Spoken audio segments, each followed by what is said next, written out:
you see all these flowers, he's produced every year or 2 years. So he's follow the nature. It's the same thing if you plant any tree. The tree produces every fruit every year. So he's obeying the law. It's the same thing as we need to obey the law, the commandment of God.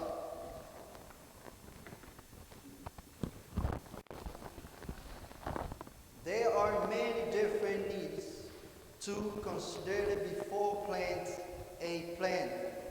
But if we stood and consider their needs, we will have sources that can remind us of how God has provided different situations for his children to develop beautiful character. Let's talk about sunflowers. Sunflowers are called cherry flowers. Sunflower head can measure more than a long across. Sunflower heads face to the sun all day. Sunflower seeds are very rich in proteins. It's the health source of fat. It's the same thing if you see the sunflower. I know everybody knows about these flowers. You see, if it's the sun is in the north, the sunflower turn the heads and face the sun. Why? If the sun goes this way, the sunflowers turn around this way, face the sun. This is a good lesson God can give to us today, because he's obeying, right?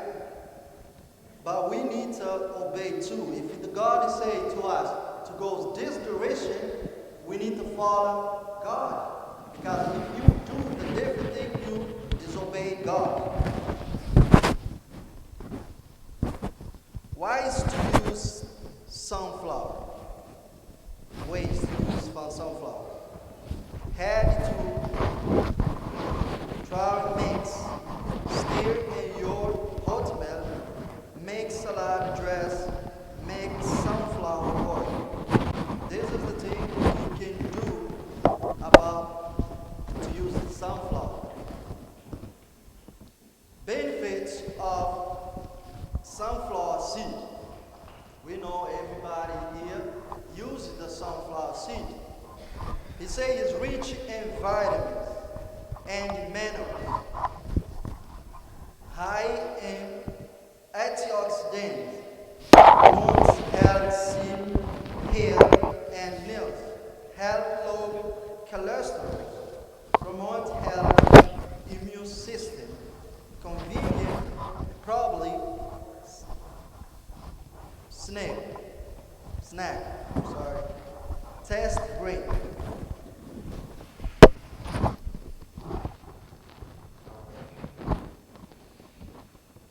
Pencil flower. We're going to talk about the pencil flower. You see the image over there is beautiful, right? Imagine if you go some garden, has all the kind of flower. You walking over there, you feel like happy. Beans are flowers that grow low to the ground. They grow best in moist location with some shade. Ellen White especially enjoyed them. When she looked at them, she would say, "The smells of God." Smile of God. These flowers are like relic in their color, growing in obedience to God's desire. Check this. These flowers can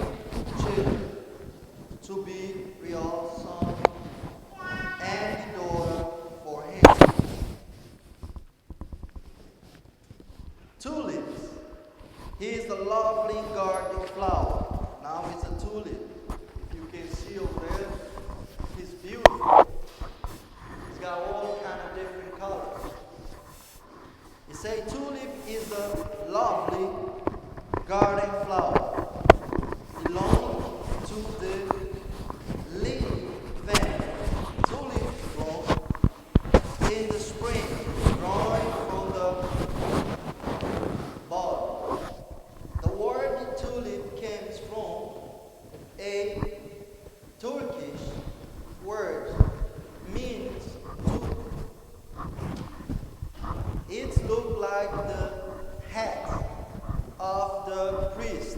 They carried the ark as they march around Jericho. If you can see over there, the hat in the priest, it look like it has the form of almost the same. Now we will talk about the hibiscus. I know everybody here loves this to do the tea, the hibiscus or juice is a good for us.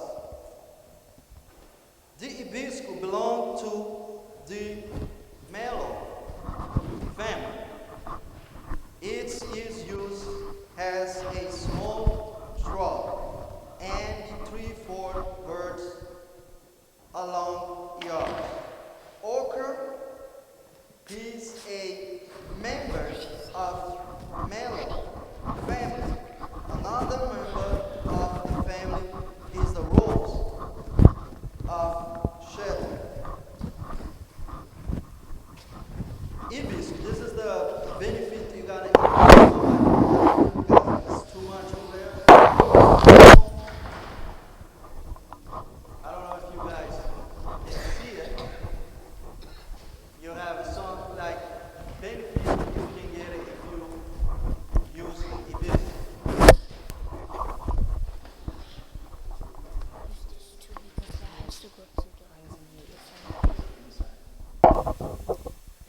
If you see this side here, you can see hibiscus skin care benefit. Hibiscus helps to reduce damage caused by UV rays, dust, pollutants, free radicals, and disease.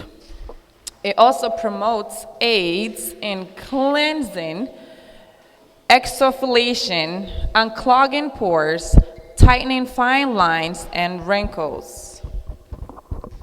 Hibiscus also promotes blood flow, increase collagen production, prevents breakout, improve appearance of surface like lines and wrinkles. So let's drink our hibiscus tea. Sorry, not tree, but tea. It brightens your complexion, correct discoloration from scar and age spots, and also increase product absorption. And also some medicinal properties of hibiscus. It helps to prevent hair loss, it reduces gray hair, anti-inflammatory, blood circulation, it helps with liver disorders, and also it helps with constipation. So hibiscus trees is very important. Tea, not trees. Now we will talk about the iris. Iris is a flowering plant. I think it's genus, right? Genus of 310 accept species with showy flowers. Iris is a beautiful colored flower. The word iris came from the Greek word for rainbow. The color of the rainbow reminds us of the covenant promise that Israel made with God to obedient to him. We know the children of Israel, every time if he say, I promise I will obey your commandment. But every time he's fallen because he's taking different direction. You can see direction God wanted to do. Iris has an unusual shape. It was 3 sets of 3. Bottom ones are called falls. The ones above is called standards. Stylist French carved the stamens in the center. You can see right, you can see right here. My wife can explain better than me on this thing.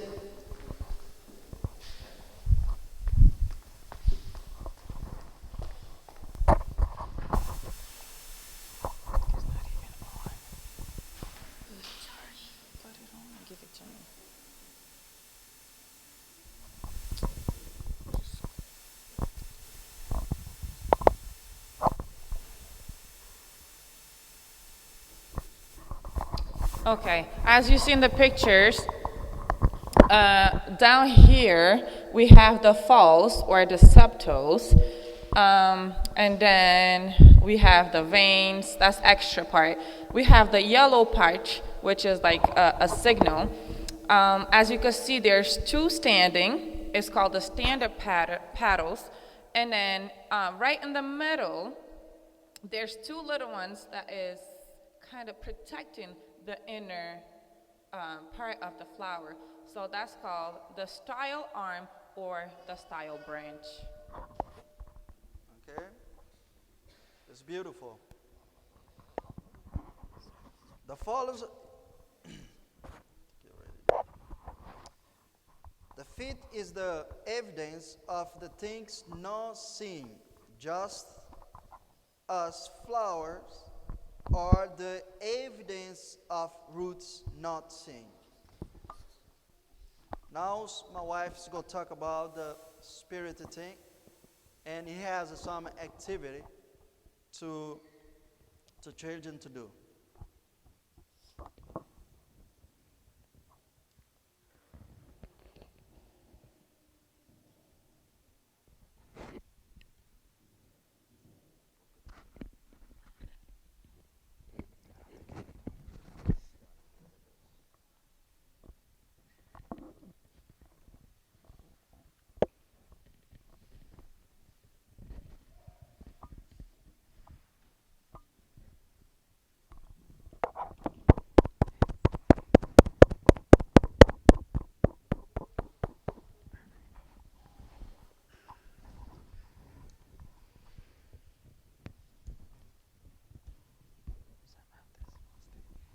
All right. Good morning and happy Sabbath. As my husband was talking about flowers, flowers something lovely that everybody would like to have in their homes, or even when we go to a park or somehow we like to see the flower. So I have a simple and quick activity. As you see on the board, we made some tulip flowers, and they are very simple to make. I have different colors. If each family member could come up and grab whatever colors they prefer, or you could pass it on, doesn't matter. I can actually do that. It's faster. What color? What color? You want green? You want pink? Okay. Sure. Pink and purple is a beautiful combination, and you're going to need a green one also. All right. So each you guys are going to take a green one, okay? You're going to get a lighter one, and Levy's going to get a darker one, okay? All right, Zion. What color you want? Want yellow? Want to make it yellow? What about Leanne? Pink? Maybe pink for Leanne? Pink for Leanne. Okay.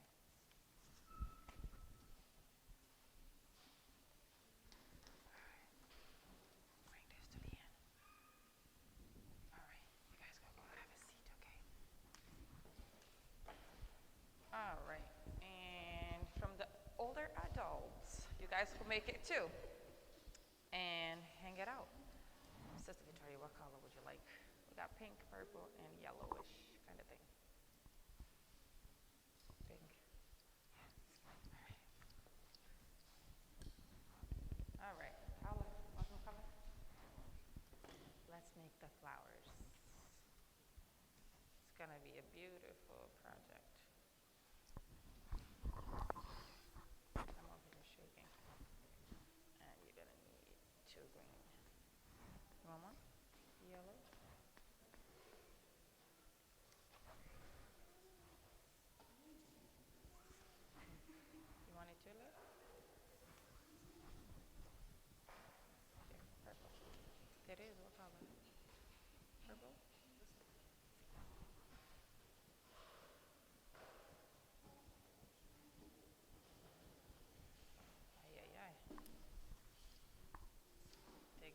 together.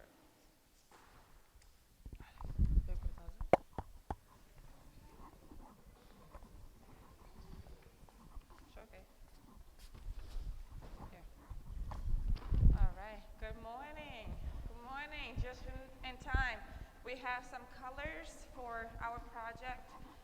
You guys could pick any colors you want. You're going to need one of the small ones and one of the big one on this. What color you want to do now? Okay. What color you want to do?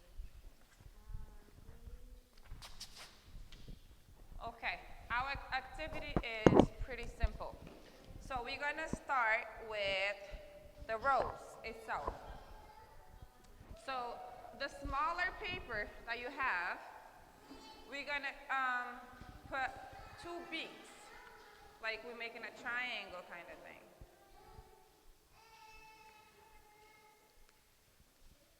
And then we make that nice crease so it'll stay on. Now we're going to open again. We have one crease. We're going to make the crease to the other side.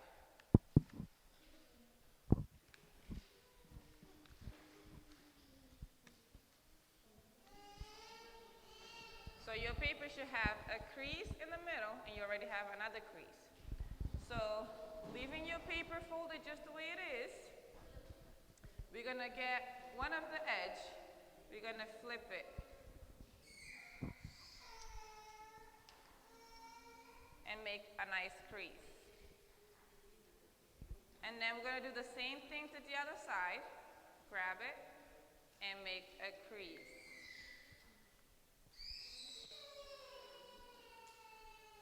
Sister Teresa, don't give up.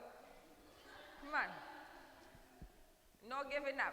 So your flower should look something like this. Sure. So when you have it folded like that, you're going to grab one piece from this side, you fold it. Like, it doesn't have to be half in the middle, you just fold it to the side. And then on the other side, you do the same exact thing. And you see how it has an oval shape? You come right in the back, and then you just fold a tiny piece. Like, on the edge of your flower, just fold a tiny piece in. All right, I'll go closer.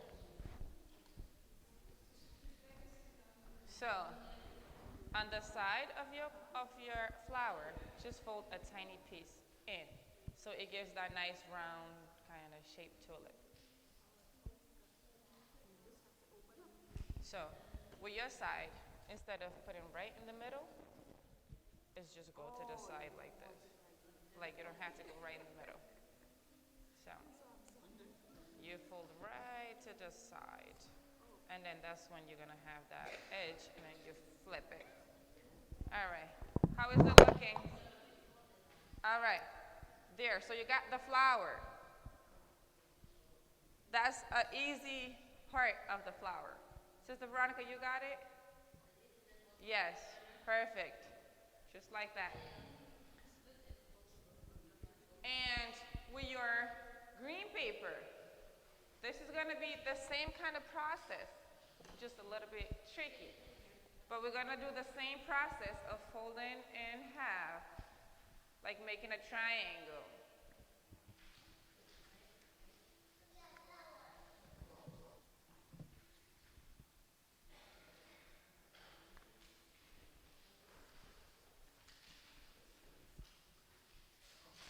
When your triangle is made, we're going to open up.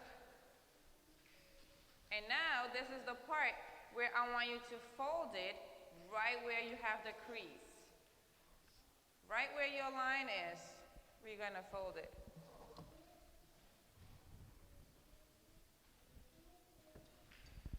See it? Right where you have your line in the middle, try to fold your paper to hit that crease that you already made. Now you're going to do the same thing to this side.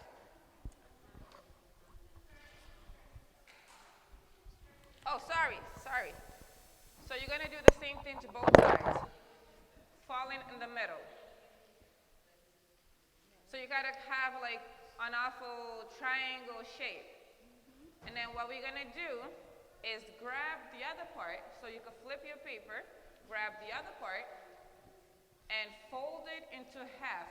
It's gonna overlap the one you already have folded.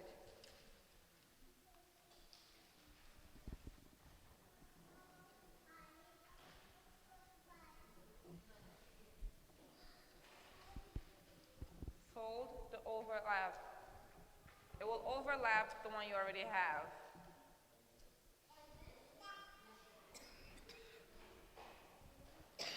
So turn it the other side, sis. Yep, just like the end you have.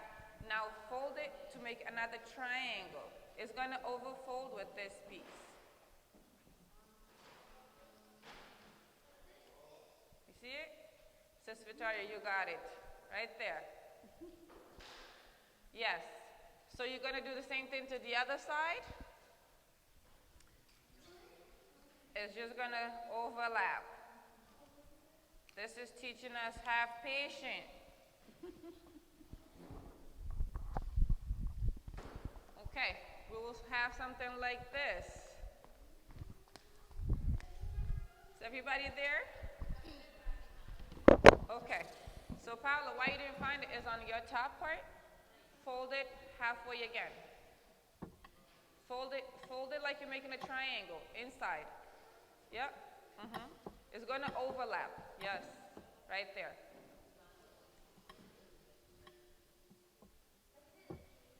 Yes.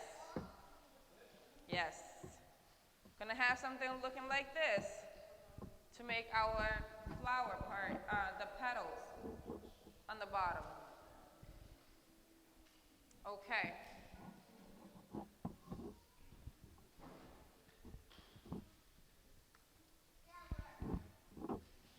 Now with our big piece, we're gonna fold it again in half, like we're making another triangle with the big part. With the big side of your triangle, fold it again in half. It is going to overlap again, but that's fine.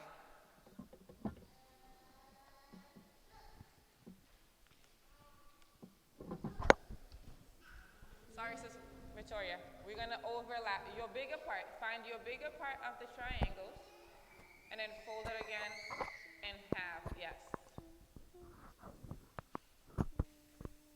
Got it, Paula? Find your bigger part of the triangle and fold it.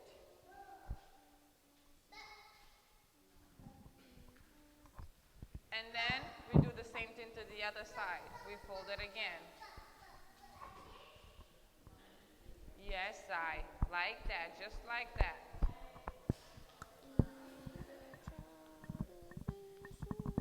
All right. Okay. The bigger side. Yep. Nope. You gotta fold it so it be in half. Like it's gonna overlap. Look. Yes, I beautiful flower. It's gonna overlap the middle. You gotta do it in the middle. You see? And then overlap that side too. Okay? Just to fold in the middle, right there. And your crease. You want your crease right here to be pointy, because you're gonna use that later. Okay. So we're gonna have something like this, right? Yes. All right. What are we gonna do? We're gonna grab the pointier part. We're gonna fold it so it will meet the top of the other one. We're gonna fold it so it's like gonna connect with the other part. So just fold it in half, literally. Yeah, and then like fold it in half to meet with the other side.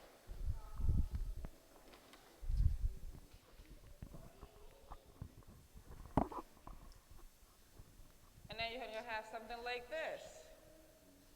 And then, last step, you're gonna fold it in half. You're gonna have something like this. After you have something like this, fold it in half. Like grab it and fold it in half.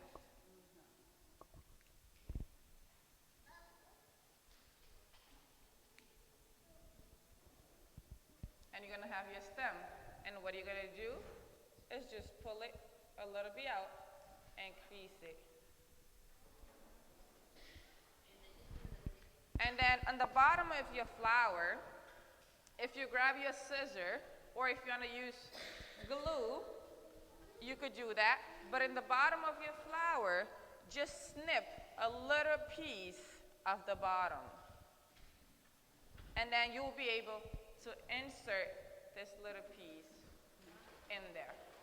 And your flour is done. I have a demonstration right in the board how to finish it up. Okay?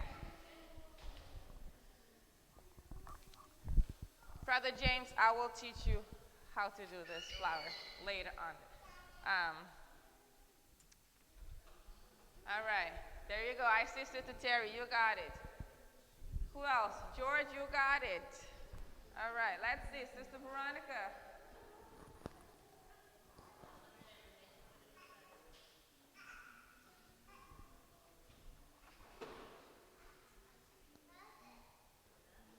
All right, that is it.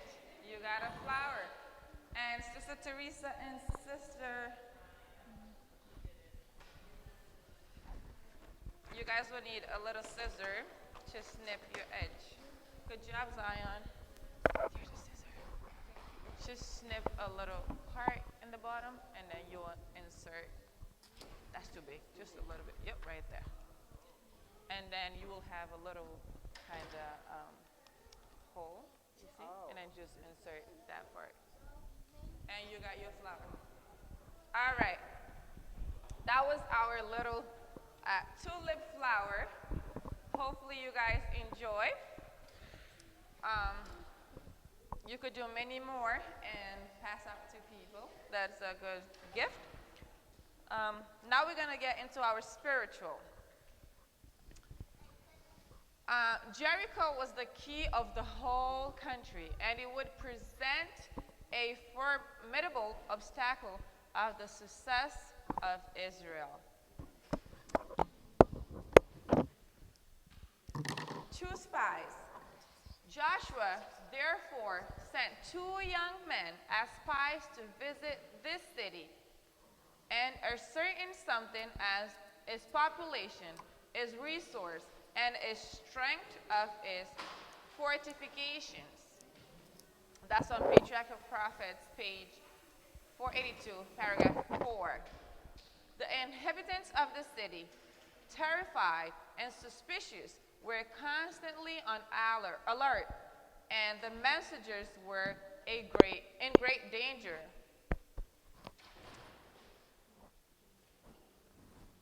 Who saved the spies? Who saved the spies? If they were in danger, who saved them?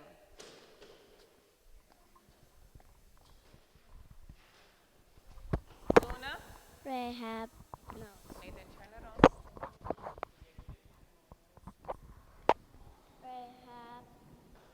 Rahab. Rahab was there, and she saved the 2 spies' men. The 2 spies' life. It says, there were, however, preserved by Rahab, a woman of Jericho, at the peril of her own life. In return for her kindness, they gave her a promise of protection when the city should be taken. Who else gives us a promise of protection? Who else that gives us a promise of protection? Jesus, thank you. All right, let's describe what happened in Jericho. Does anybody know what happened in Jericho? Anybody? Leanne? Olivia? The walls, they marched around the wall 7 times and it fell down the 7th time. Okay. So did they really just march just 7 times? No. All right, we'll get there. But they did not march just 7 times. It says the 2 spies escaped and returned in safety to the camp of Israelites. They shared what had happened to them in Jericho.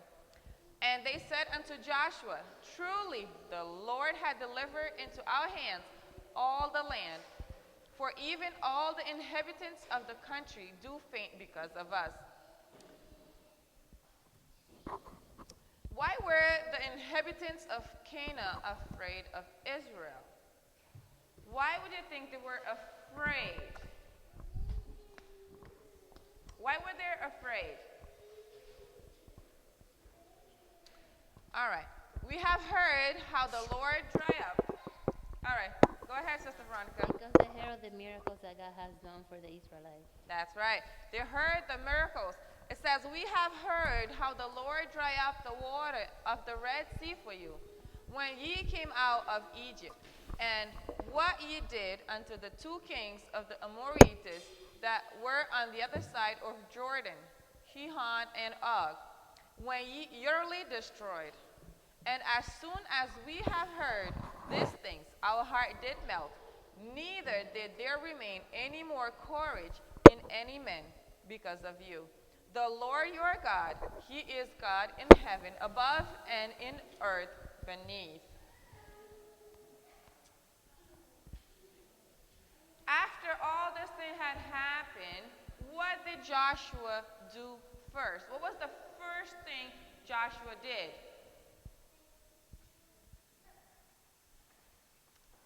Anybody? Okay. To reduce Jericho was seen by Joshua to be the first step in the conquest of Canaan. But first of all, can somebody help me read the red? But first of all, what? Yes. So the first thing Joshua did was asking for the guidance of God in prayer and meditation.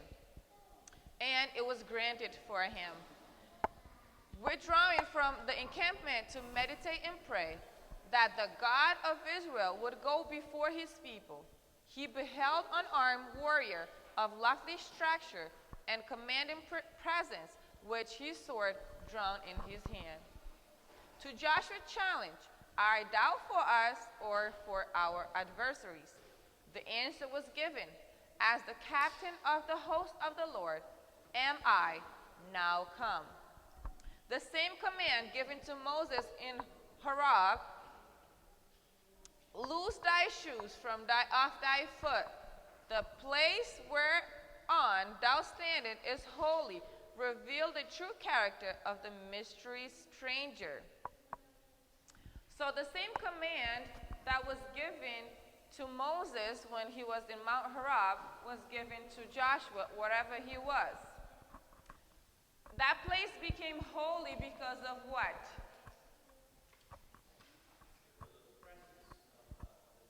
Because of the presence of the Lord. Thank you, Brother James. And it says, it was Christ, the exalted one, who stood before the leader of Israel. Are we striking? Joshua fell upon his face and worshipped and heard the assurance. I have given into thy hand Jericho, and the king thereof, and the mighty men of valor. And he received instruction for the capture of the city. Why was Jericho to be destroyed? Why did Jericho have to be destroyed in order for them to go to Canaan? Is there any reason, Brother James?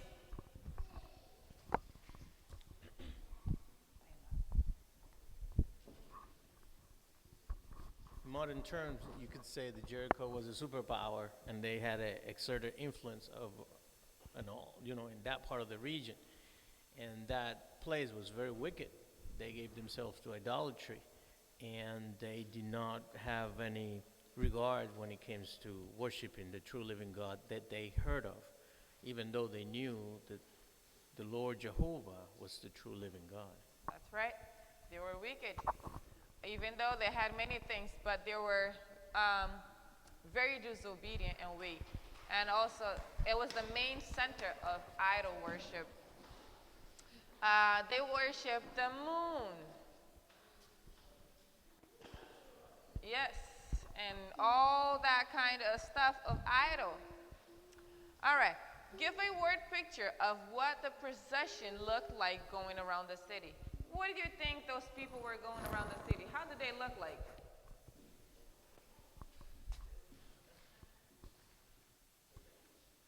It looks strange if people was going around UG Pines, we will probably look at them like, what are they doing? Are A they going parade. nuts? It looks like a parade, that's right. We see like a parade.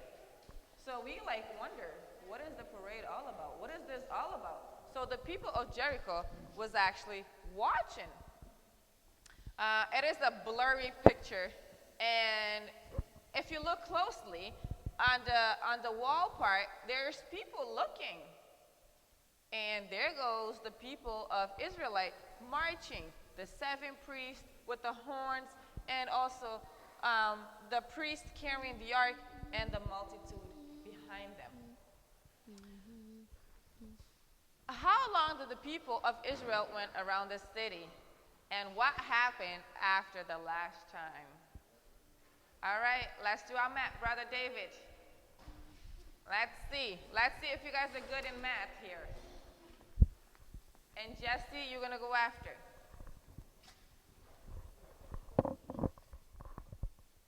They walked around the city every day, one time for 6 days. But on the 7th day, they walked 7 times. All right. And if we are good in math, how is that equal to? Nathan, how is that equal to? 13. So they did not just march 7 times. They marched 13 times. That's a lot. And what happened after the last time they were marching? What happened at the last time? They had to shout, like, is it just shout? Or did they have to go really loud? Really loud. Yes, Caleb. Yes, when they were marching, they had to be quietly. And when the trumpet came, they needed to shout. When the trumpet came, they had to shout really strong. And when they shout, what happened to the walls? It came down flat, right? Okay. Let's see. Did I just pass? Okay. All right. Let me see. Okay, there we go. That was the part I was looking for. All right. Kids, this is the part I was looking for right here for the math part. The first 6 days, they marched 1 time, so that's 6. And the other day, they marched 7 times. That is 6 plus 7, which is going to equal to 13. I brought math into this because we need to be good at doing math. Okay? What does number 13 means or symbolize? Does anybody know what does it mean or symbolize? Brother James.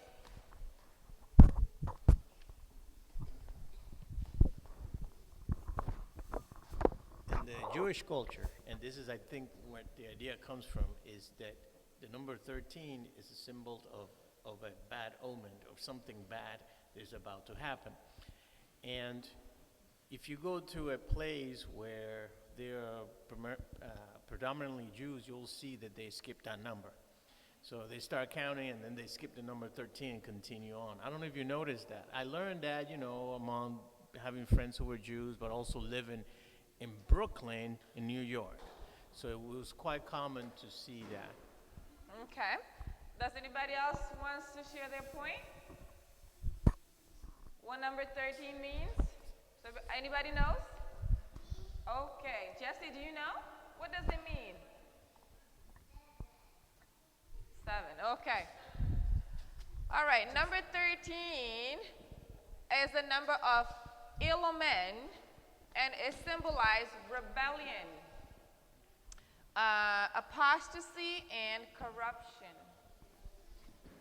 In the book. Yeah, it's in there. Family Bible lesson. Yes.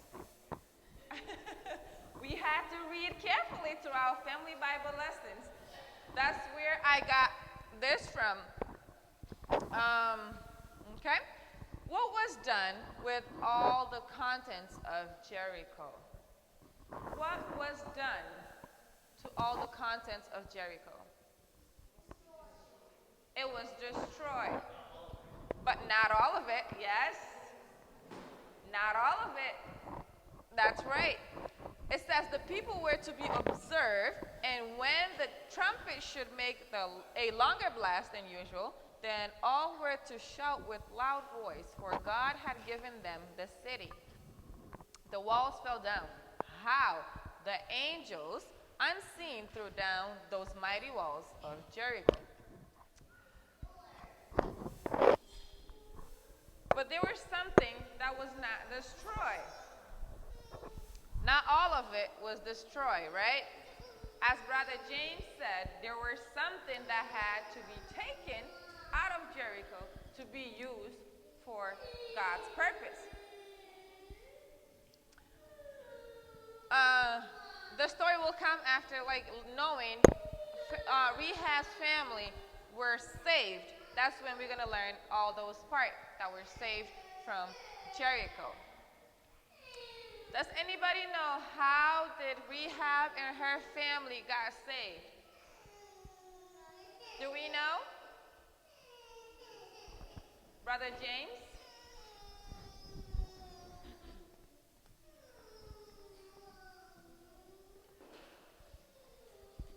I would like to clarify some things. The material things, everything was destroyed except for gold, silver, and iron, because that was to be dedicated for That's the Lord, right. okay? Out of people, only Rahab and her family got saved because they were obedient to the agreement that they made with their spies, and she asked for them to be considerate of her and her family when they were coming. So she kept her word by protecting them, and they kept her promise, the other side of the bargain, to protect her and her family and everything was in their house. Not only family members, but anything that belonged to them too, that it was in the house with them. That's right. Because Rehab saved those spies, and those spies kept their promise. Thank you, Brother James, for that comment. All right. Yeah, this is the part of what did they took from the city and what was the use for. So as Brother James already mentioned, we had gold, silver, and brass, and iron. Those were the main four things that were taken out of Jericho. And it was dedicated for the service of the tabernacle. And all of it was done in obedience to God's instructions. There must be continual faith and trust in the captain of our salvation. Have a blessed and a happy Sabbath. We're going to finish with a word of prayer.